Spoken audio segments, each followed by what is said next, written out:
3h35, 26 graus 7 décimos, marca a temperatura. Nós estamos com uma visita aqui no estúdio, Charles Edu, que frequentemente visita aqui a Rádio Independente. Depois a gente vai bater um papo com ele, mas antes disso, Felipe Schmitz está aqui conosco. O Inter tem jogo importantíssimo hoje, Felipe, pela Copa Libertadores, fora de casa, confronto difícil que, se empatar, digamos que já dá para comemorar. Tudo bem? Boa tarde. Tudo bem, Gabi, Ricardo? E aí, Charles? Tranquilos? Maravilha. Palpite pra hoje? Acho que vai dar uns 2-0 pro Nacional. 2 gols do... Como é que é o atacante ainda? O que jogou no Inter. Nico Lopes. Nico Lopes. Pra quem não tá na live, o comentário do Charles, ele é meio suspeito, né? Porque ele tá com um boné do Grêmio e uma camisa do Corinthians. É uma mistura bombástica. É uma mistura boa pra secar o Inter hoje, né, Charles? É verdade. Aliás, tem uma curiosidade interessante hoje, né? Porque Inter e Nacional se enfrentam no Parque Central e a 1 quilômetro dali tem Corinthians e a equipe... Qual é o Uruguai? Agora que me fugiu até o nome. O Racing. Racing do Uruguai. Tá, é por isso que o Charles está aí. Ó. e é até algo estranho, né? Porque a gente não Pode dar problema isso aí, e a gente não está acostumado primeiro ao policiamento permitir algo como esse, né? Geralmente não se permite. E talvez não se informaram muito, assim, que de repente... torcida se encontrando, Colorado, Internacional, aquilo ali não é uma química muito boa. Aliás, é uma química ser meio explosiva, assim, É que Nacional e Inter já são muito rivais, as torcidas. Exatamente. Aí coloca Corinthians no bolo, olha, tomara que não dê nada. É muito próximo, né? Olha.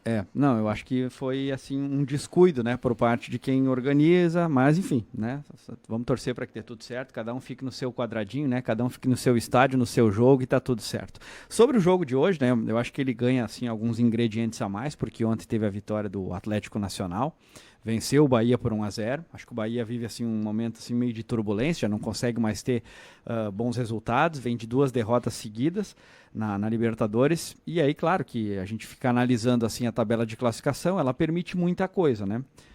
E também já não permite outras, por exemplo, 2 brasileiros na chave já não avançam mais, ou passa o Inter, ou passa o Bahia, a matemática mostra isso, por quê? Porque o Bahia ficou com 7, ele tem ainda mais um confronto. Se o Inter... Que é contra o Inter? Que é contra o Inter. Se o Inter vencer o Bahia na última rodada, a tendência é o Bahia ficar fora. Ele está eliminado, não tem mais o que fazer, né? Então, ou passa o Inter ou passa o Bahia. Não tem mais como os 2 brasileiros avançarem. E aquilo que a gente projetava de chave da morte está se confirmando, né? Porque é uma loucura. Um está com 9, que é o Atlético Nacional, o Bahia está com 7, o Inter está com 5, o Nacional está com 4. Quem é o último pode até terminar em primeiro, porque se o Nacional vencer as 2 partidas que tem, pode até mesmo terminar na liderança. Então, tudo pode acontecer.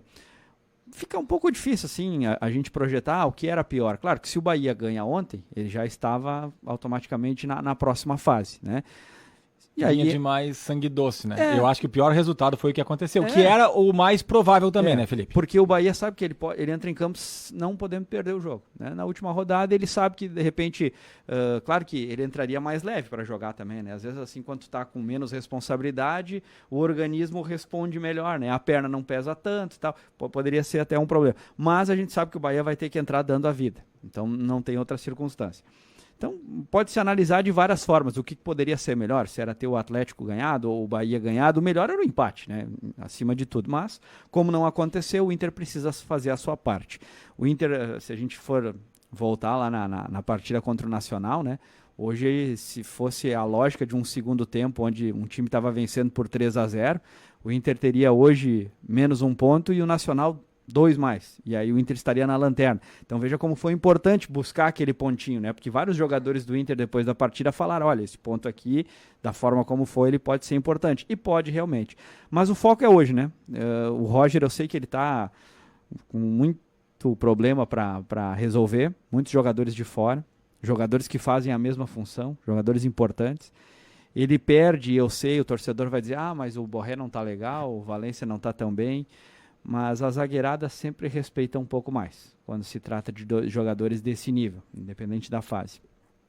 Tem o Luca, é torcer para dar certo, acho que o Luca já teve bons momentos no Internacional, mas faz tempo, né? Os bons momentos do Luca foram muito mais no início, lá quando ele começou, que fez jogadas importantes, até marcou gols, do que propriamente agora. Que também Na já não Libertadores recebeu. de 2023, ele entrou em alguns momentos, né, Felipe? Deu passe decisivo, fez gol. Fez gol. Tá. Mas parou por aí também. Parou, não conseguiu. Então, uma hora pode ser que volte, né? E quem sabe hoje, né? Seria um momento ideal para que isso aconteça. O Roger, não é que ele tá sem opções, e aí ele, obrigatoriamente, ele tem que jogar com os 3 volantes, porque ele tem Thiago Maia, Bruno Henrique e Fernando é uma tendência de começar a partida, que não deu muito certo nas últimas tentativas. Não deu nada certo. Né? Então, ele pode, tem Tabata, que pode jogar, tem Gabriel Carvalho, que com o Roger começou muito bem e de repente poderia receber esta oportunidade. Então, quer dizer, não dá para o Roger dizer, não tem opção. Opção tem. Não tem as melhores, que poderia ser Carboneiro, o próprio Vitinho, que teve bons momentos já na temporada. Gustavo Prado, né? Que também é uma alternativa, jogador de lado de campo, né?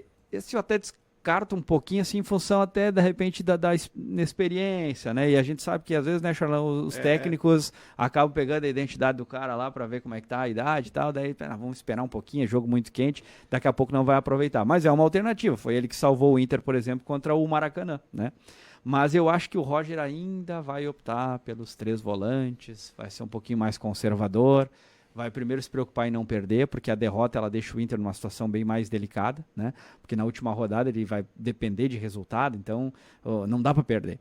Então talvez vai se resguardar um pouquinho, se lá no final o empate estiver acontecendo, talvez vai buscar até a manutenção disso e sabe que depois vai ter que dar vida. É que a vitória hoje ela é fundamental porque o Inter vai para a última partida com o Nacional eliminado, então não há nenhuma preocupação quanto a isso, e jogando por 2 resultados, empate e vitória. Se ele perder hoje, ele só tem um resultado na próxima rodada, a vitória. Aí o Bahia pode vir a jogar por um empate.